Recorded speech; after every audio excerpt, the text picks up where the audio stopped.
Assalamualaikum warahmatullahi wabarakatuh. Dewan juri yang terhormat serta para hadirin sekalian yang saya sangat banggakan.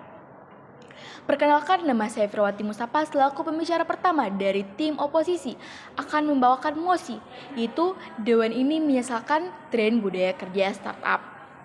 Dewan juri yang terhormat, seperti yang kita ketahui bahwa startup adalah bisnis yang memiliki tujuan untuk membangun ide dan inovasi agar dapat bertumbuh dengan cepat.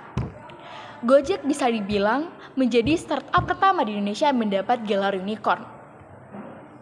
Startup mempunyai beberapa tujuan. Yang pertama adalah sebagian besar startup ditetapkan untuk memenuhi kebutuhan spesifik yang belum terpenuhi atau masalah sosial yang lebih dalam.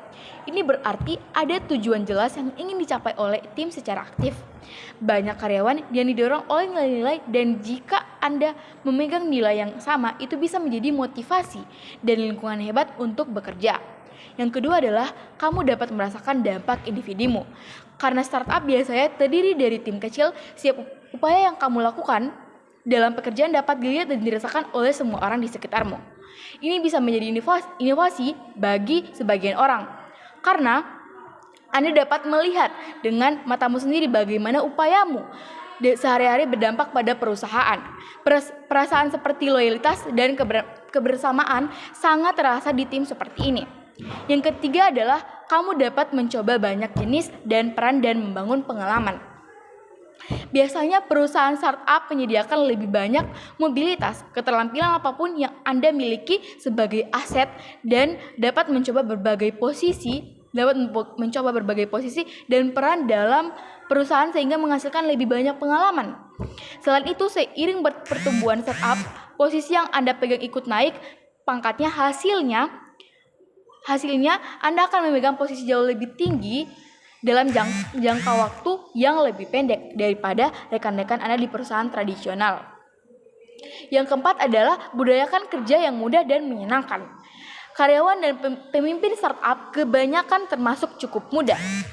Ada banyak pimpinan pemula yang mengutamakan kesenangan dan kenyamanan dalam perusahaannya.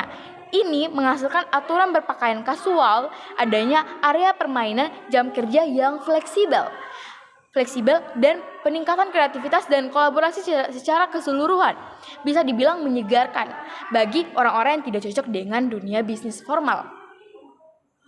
Dewan juri yang terhormat, ada beberapa jenis startup yang ada di Indonesia. Yang pertama adalah startup di bidang properti. Properti jadi salah satu kebutuhan yang penting, bukan properti menjadi salah satu hal yang penting, bukan mencari tempat hunian yang sesuai menjadi perkara yang susah gampang, terlebih jika didulur di kota besar. Namun sekarang hal ini bisa dipermudah dengan adanya startup di bidang properti.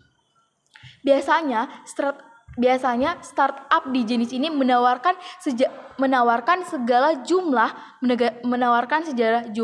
kemudahan untuk mencari hunian secara tepat dan sesuai dengan kebutuhan.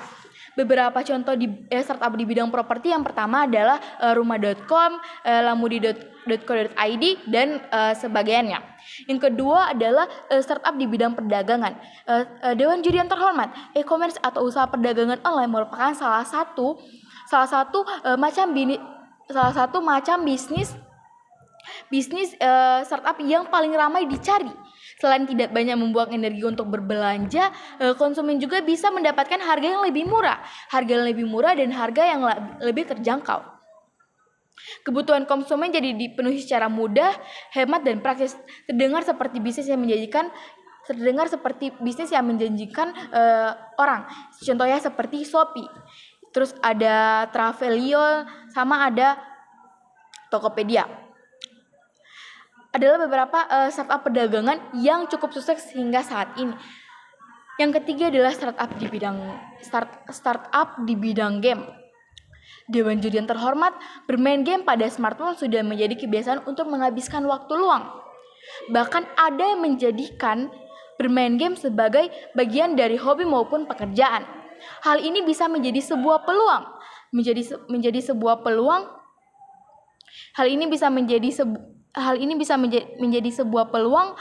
Di mana mereka bisa memanfaatkan memanfaatkan game tersebut untuk melakukan hal-hal yang berkaitan dengan perusahaan startup. Beberapa contoh startup game yang ada di Indonesia yaitu Edge Studio, Tuition Games, On Games, dan Toge Production. Jadi kita bisa simpulkan bahwa startup adalah suatu jenis perusahaan yang benar-benar sangat menguntungkan berbagai macam orang.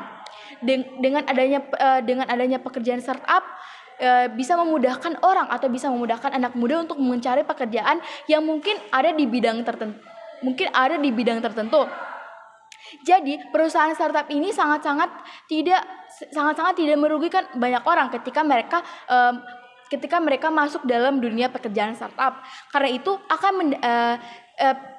pekerjaan startup juga dapat membuat mereka mendapat lebih banyak inovasi, mendapat lebih banyak kreatif, maupun membuat mereka semakin banyak mendapatkan pengalaman bagaimana bekerja di sebuah perusahaan startup. Dengan pekerjaan startup ini mereka bisa dapat mempunyai peluang yang besar untuk dapat berbagi berbagai macam pengalaman yang mereka bisa dapatkan dalam melakukan pekerjaan startup ini. Jadi saya dari tim afirmasi benar-benar sangat tidak setuju pada mosi yang kita perdebatkan pada hari ini. Sekian, wassalamualaikum warahmatullahi wabarakatuh.